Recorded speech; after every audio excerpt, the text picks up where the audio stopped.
Let's have Sean and I'm going to say Raymond, General Raymond. Can I say General Raymond?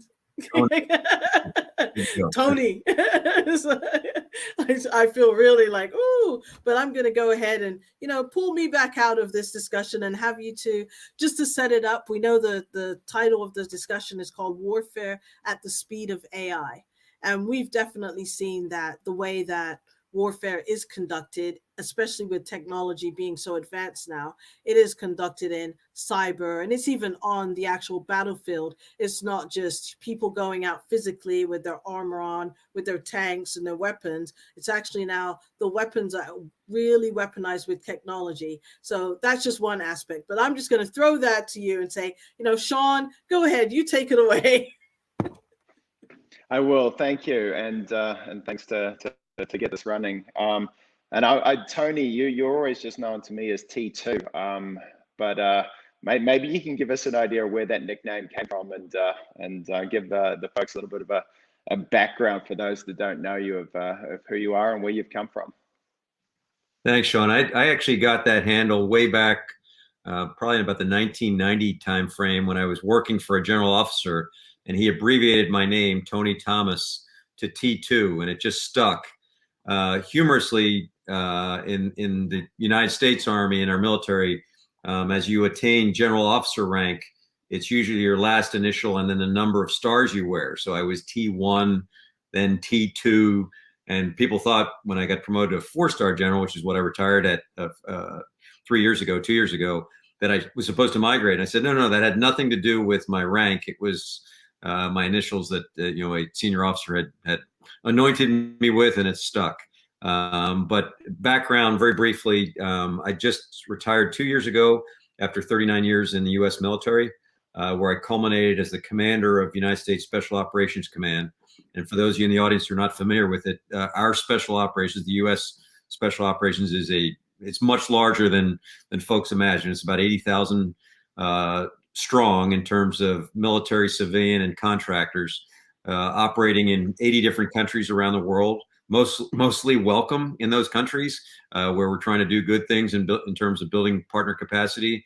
And in other places, as many of you are well aware, we are conducting active combat, whether it's in a counterterrorism role or other specific roles in some challenging situations. As I mentioned, I retired 2 years ago. And why I'm here with Sean today, in the interest of full transparency, I actually advise Sean and his company, Primer AI. And so I'm not only parochial, I'm very, very enthusiastic about this company. Why? Managing information in the context of war is an age-old problem. It has arguably only gotten more complex year on year on year, up to the point now where not only is it complex in terms of the normal attributes of warfare, but especially in the information space, which is completely confused with misinformation, disinformation, etc. And so while I was in Afghanistan a couple of years ago as a commander there, I can remember watching Tom Cruise's Minority Report every night when I was on the treadmill working out, if I was back near my headquarters. And I can remember that movie. I'm not a Tom Cruise groupie by any means, but I can remember the aspect of Minority Report where we had a dashboard that was his ability to not only see backward to see forward, but to just discern through all the information that was out there.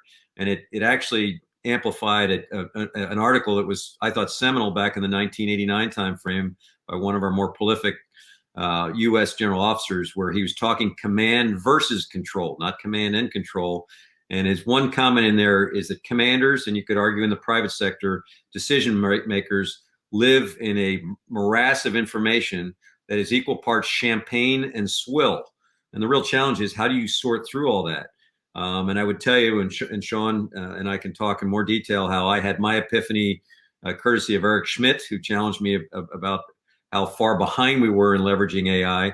But I really didn't need that prod to appreciate our challenge, because at Special Operations Command, I could not hire enough analysts to sort through our most expensive resource, by the way, people. And I don't say that as in, not worth the expense, but it was ridiculous the number of human analysts we were throwing at the problem to try and stay ahead instead of leveraging information and discerning and sorting through with AI, so we can enable our analysts to make even more unique analytic efforts or bring them to play. So long story short, I wish I had had this tool that Sean and his company are providing now. And I can't overemphasize the criticality as we go forward in terms of not only war fighting, but just national security decision making. And I would offer, in the private sector, it's equally important. You have to make key decisions every day. How do you sort through all the info, geared towards the decisions you have to make? Thanks, Sean.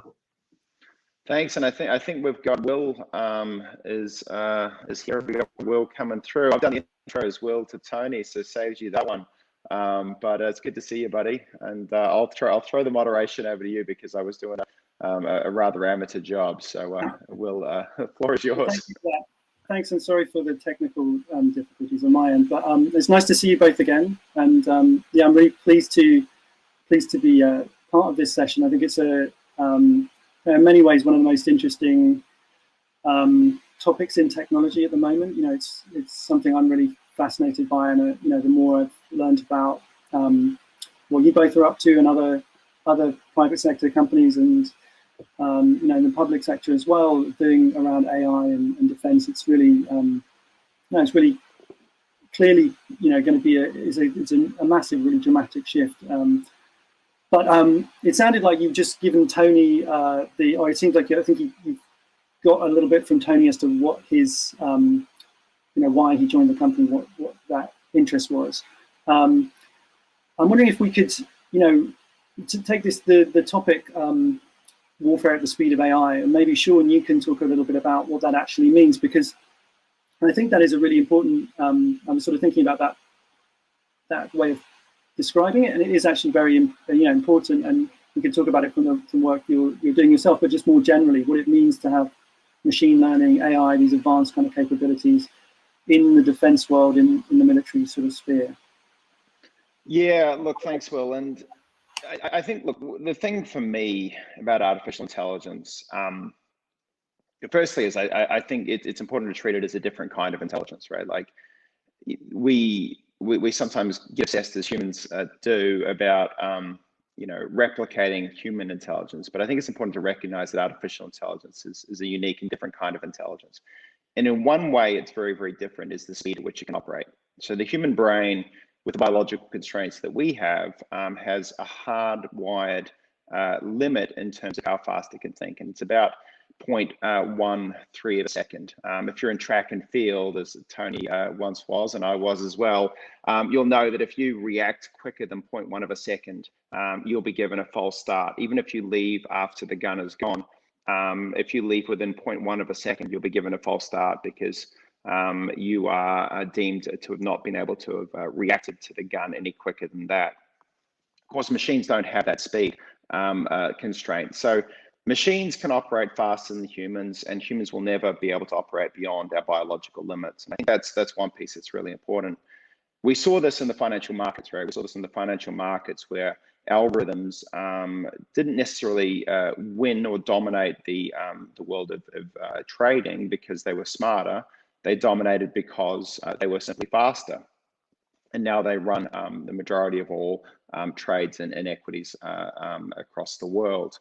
And I think we're going to see a similar kind of dynamic in war. There are going to be certain elements which machines are going to come to dominate, not because they're necessarily smarter or because they've achieved human levels of cognition or cognitive processing, but just because they're faster. And that's something that we have to react to when we look at the future dynamics of conflict, is the speed at which these machines can operate is just going to be faster than what humans can operate. And if we're taking humans into that environment against machines that are quicker, it's going to be like taking a knife to a gunfight, and we're going to lose. Yeah, well, that analogy of finance, I think, is a really apt one and very interesting one. And I'd love to get into that a little bit more, because when I've looked at how people are using AI, machine learning, especially in finance, it's quite clear that there, for all the sort of hype and for all the reasons you might think that you would want to use AI, it's actually quite limited because human intelligence, when it comes to making kind of key decisions, is really important. So it's used especially, as you say, for speed. But I wonder if you think that there's also going to be a sort of reticence about using AI for some important decisions where, you're just going to have to, we all know that AI isn't there, right? Right. So let's take one example. I'll kick it over to Tony for his comments on this. But look, hypersonic missiles are, I think, a very interesting example, right? So you can take in the kind of the US nuclear doctrine, which has got game theory from way back in Nash time. This dynamic, if you launch a missile at us, we will launch a missile back at you. Therefore, you probably shouldn't launch a missile at us. Right now, that whole dynamic is premised on the fact that there's time to launch a missile back. And more importantly, there's time for a human to hit the trigger and go through the processes, right? That's missiles traveling at regular missile speed. Once you get into hypersonics, and particularly if you put them onto submarines off the coast of, say, California, you may not have the time. In fact, you probably will not have the time to have a human going through that loop and creating a response. So in the dynamic, if you want to maintain first strike capabilities, which is the key of the element of game theoretic mutually assured destruction, and one of the basis of the geopolitical dynamics of the world that we're in, you probably have to give up a human putting the button on that. Now, the dynamic there seems very, very scary, right? Because we know that the elements of artificial intelligence and the issues that are there. But this is a question that we're going to be wrestling with, right? That humans cannot physically react quickly enough.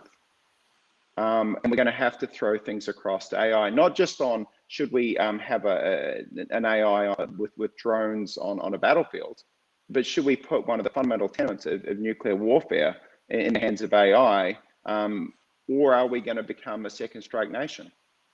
Yeah, and I mean, I think you're right, and it's going to be, it already is a really contentious issue, right? I think if you look at it carefully, and we can bring in Tony for this, because I think that you're absolutely right. It's going to be sort of inconceivable that you won't have to remove the human from the loop sometimes for a lot of these, decisions and actions, and you do it as the most responsible way you can, right? But it's going to be sort of tricky to get, especially kind of convince the public maybe sometimes about that. But Tony, tell us what your perceptions are. You've had sort of first-hand experience of making really key decisions, right? Yeah, Will, make sure I come back to a point that I think is worth prodding, and that's the potential that the human decision maker in the loop might be the weakest link in some of the scenarios that Sean just described. It's unfortunate that this topic, which is here and now, this is not a futuristic topic. This is really a matter of how quickly we want to adapt and integrate AI into everything, and specifically warfighting in this discussion. Unfortunately, it usually goes right to a Skynet discussion. And instead of Skynet, in a sci-fi discussion, I think Sean just expertly described the practical, not theoretical, the practical aspect of this. But interestingly, and I was glad he went down this road, because I have come to try and assuage people's concern by saying, I think pursued properly and aggressively so that you have the capability to compete in an international level, because this is absolutely a nation state competition right now. But I think if you embrace and enable your capabilities, you may in fact affect the ultimate deterrent linked to nuclear weapons, the mutually assured destruction that Sean discussed, but where literally the futility of state-on-state warfare will be trotted out, that you can take down my satellites, you can take down my infrastructure, I will still have an AI-enabled system to come find you and do whatever to you that you try to do to me. Isn't this futile? And again, I'm a military professional. I'm talking myself out of my profession essentially, but I think it is, conceivable, feasible in terms of the positive approach to, this orientation. We talked that human and elite loop, the weakness, I think is really worth delving into. And the seminal event sometime during this last year of COVID, or slightly before that, to me was the DARPA dogfight, where the Air Force, to their credit, said, bring it, come fight me, bring your AI-enabled capability.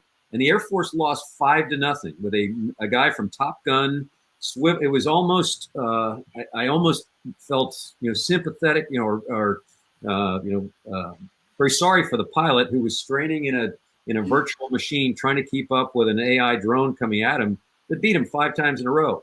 Interestingly, the backside discussion was a recognition that AI won, but then it was chalked off to, well, they did suicidal things. The drone did suicidal things, and it was discarded at that point, when in reality that should have been the point of discussion, that the drone knows no fear. The drone knows no fatigue. The drone will do suicidal things that a human would just pull up and say, no, no, no, can't go there.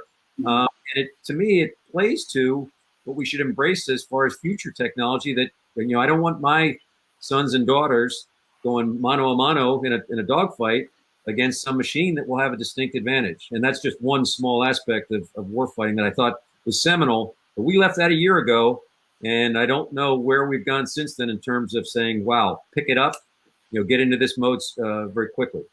Yeah, I think that's a really great point. I've never heard anybody make well, maybe this is well known within your kind of military circles, but that taking the example of of nuclear weapons and mutually assured destruction and first movers of advantage, and thinking about that context, because that is very much sort of where we're headed, right? I think that is the kind of advantage that militaries are looking to gain, or not to sort of fall too far behind on.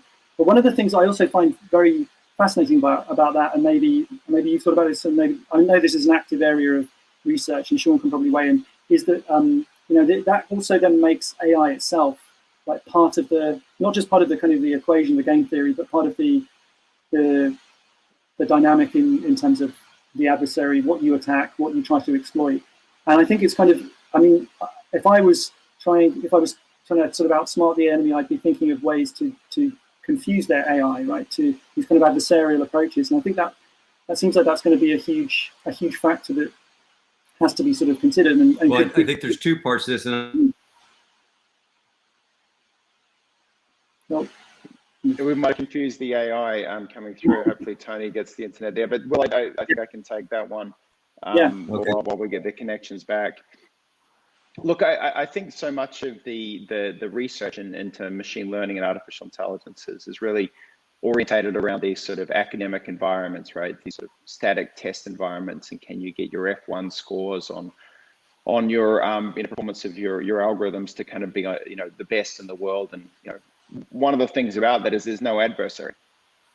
So when you're sitting there, going through this, you're not competing against anyone who's trying to actively try and find gaps or weaknesses in the AI systems that you've created. So I think as we look at this from a perspective of adversaries in the environment, they're absolutely going to look for gaps and weaknesses. And I think we talk about battle-hardened artificial intelligence as a concept that we need to be aware of, which is when the AI that we create goes out into the environment, expect it to be attacked, expect it to be probed, expect it to be looking for weaknesses within it.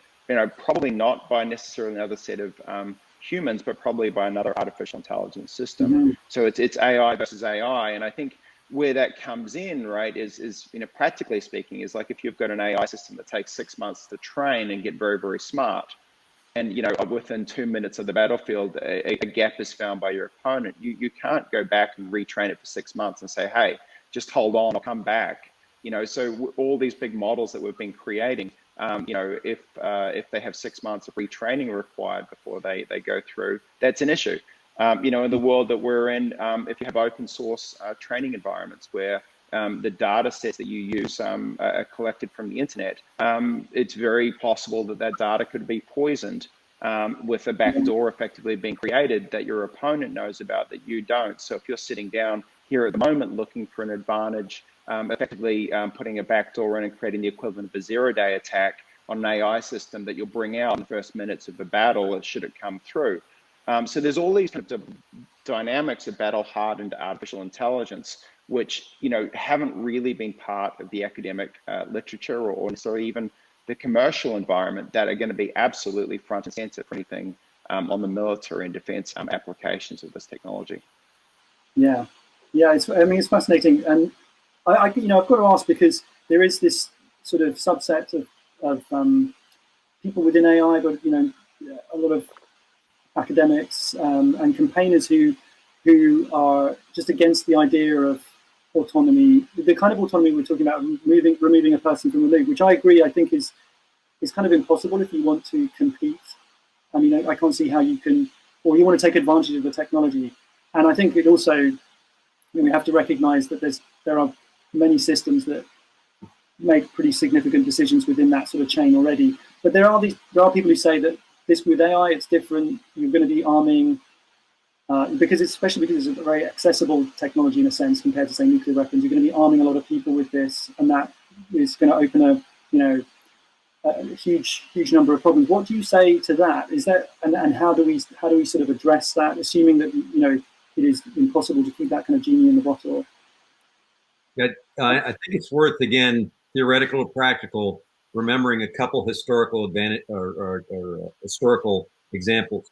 One was the terrible U.S. downing of an Iranian Airbus by the USS Vincennes back several decades ago, where the decision was made based on concern ranging on fear that it was an inbound hostile threat and innocent people paid the price. Flash forward to just a year and a half ago in the wake of the Soleimani episode, and the Iranians did the same thing. They saw something in their airspace over Tehran. Humans made that decision. That was not a machine decision. There was anxiety. There was a lack of information and coherency, and not implying that the machines and AI will be a panacea for all these things, but a machine can process faster.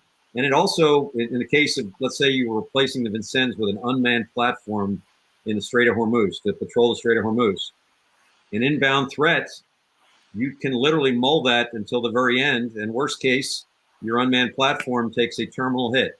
It's done. It's defeated. You put another platform out there. There's not human factors involved. There's not that kind of inherent concern for it. So the human in the loop rather. I'm a big advocate for it, but at a point in certain scenarios, I think you have to acknowledge that will be your weakest link. That will be your shortcoming, and to acknowledge that our adversaries are already getting reps every day. Now, interestingly, they're primarily getting their reps, and I'm talking about Russia and China, in the information space, and they're doing it expertly. So whether it's Russia, and someone I think appropriately categorized it, Russia doesn't conduct information warfare. They conduct warfare on information.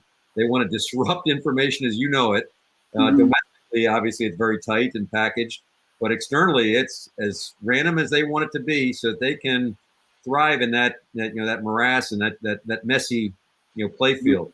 China, I mean, you got to give them chops for it. Between state-sponsored or GPT-3 generated information, they are turning everything in the Western world that we generate back onto us faster than we are. Again, for as much for domestic consumption as it is for worldwide consumption, but that is the most active space that we aren't competing in right now. And you touched on it. It's a typical Western approach, and I'm not disparaging that we do embrace our values, but sometimes to our own detriment. But there's all sorts of anxiety about embracing AI. It's actually retarding our development. We are behind in terms of onboarding, which the commercial sector, by the way, is not suffering from. The commercial sector is moving out the speed of heat and relevance to them. But in the national security environment, we are plodding along and not picking it up to the pace we need. My personal opinion, the pace we need to. Right. No, I think a lot of people would agree with that. Well, let's talk. You mentioned sort of disinformation campaigns, but maybe we can talk a little bit about, and Sean, you can weigh in on this, how information gathering, processing really fuses with this kind of idea of warfare, battlefield intelligence generally. Because one of the big trends we're seeing, obviously, is the ability of machines to process and to make sense of data, whether it's on a drone or on the internet, is really sort of changing things. So how is that sort of feeding into this bigger concept of warfare at the speed of AI?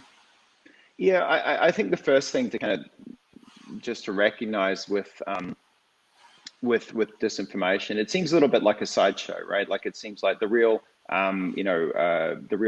stuff is in the kinetic space, and the information space is not really something that's very central. But I think it's important to kind of recognize that the best war to have is one you don't have to fight. And if you can convince people, as Russia is certainly trying to do, that they're not Ukrainian, they are in fact Russian, then maybe you don't need to kind of stage any kind of kinetic warfare. You go and take the region yourself. And so, the battles for the hearts and minds, the battles for narrative, the battle for what we think and how we think is actually a really, really important part of conflict. And it may mean that, things never actually get to the kinetic side because, the information space has been won already. And you can certainly see, dynamics of that inside of places like Hong Kong, right? Like, when China decides, Hong Kong is going to be a little bit closer. There was bits of this. There was certainly the pro-democracy movement unfolding, and then the US came forward and said, we're not all okay with this. And China said, well, that's a shame you think that, and it'd be really bad if the NBA wasn't being shown in China, or it'd be really bad if Hollywood wasn't happening here. And so, please stop saying that, So the dynamic on this here is as you look through this is firstly is to say that information and what you think and how you think, I think, is incredibly important, as a tool. I think the second bit there is machines are already engaged in both the generation and also the detection of these elements. And so the full information space, for corruption, detection, defense, surveillance is unfolding right today, and machines are at the heart of it. And so if we want to glimpse into kind of the world of artificial intelligence in a battle space environment, information operations and information detection, information defense is where it's at today. And how much jump on that one because reality is the one that is so pressing right now, that I will state flatly, if we don't embrace AI in that domain, you lose, and that's cybersecurity. So you've had Colonial Pipeline, you've had the meatpacking company. Just 2 days ago, it was EA Sports had a huge crypto violation, probably took back some of their IP, etc. But my point being, you cannot keep up with the threats in cyberspace without some sort of AI enablement. I remember testifying to the Senate Armed Services Committee, and I was with the director of NSA, who's also the cybercom commander, who's dual-hatted. And he was asked, it seemed like a softball question, of how much of the threat do we detect on a daily basis? And not flippantly, and I think he was trying to give an accurate or somewhat accurate answer. He said, 90 to 95%. The not so subtle acknowledgement there being that 5 to 10% of the threats against the national security structure of the United States were either not discerned or not addressed going into it. So again, you can't get enough analysts to get at that problem. You need to leverage AI to enable your analysts to hope to keep pace. Wow, that's amazing. And I mean, Sean, or both of you, how much would you say that AI is part of the kind of information war that's going on now? Especially, you mentioned China, but there's this bigger kind of, you can see this information war being played out on Twitter and with different news stories, is AI being used in that, do you think, or is it being used sort of much more widely than people think? Yeah, look, I think there's two pieces to this. One is, there's the attack, and then there's the defense, and prior to defense, there's surveillance, right? One of the things with surveillance is, I think, aptly sort of put, if there's this concept of left of boom, trying to get, to the left of when things happen, to spot things before they become a problem. We're not even close to that at the moment with capabilities for surveillance of disinformation operations. What tends to happen at the moment is 6 months after the fact, we look back and say, hey, wow, did you know we were attacked 6 months ago? Right? It's something that happens incredibly slowly, largely because we're still very human orientated in our processing of that information.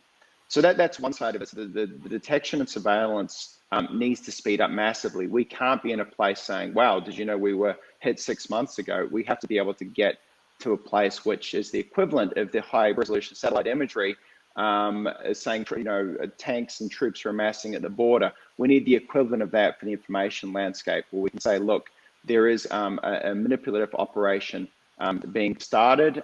We need to recognize that that's happening. We're a long way away from that. The second side of this is we're now in a place on the space technologically where people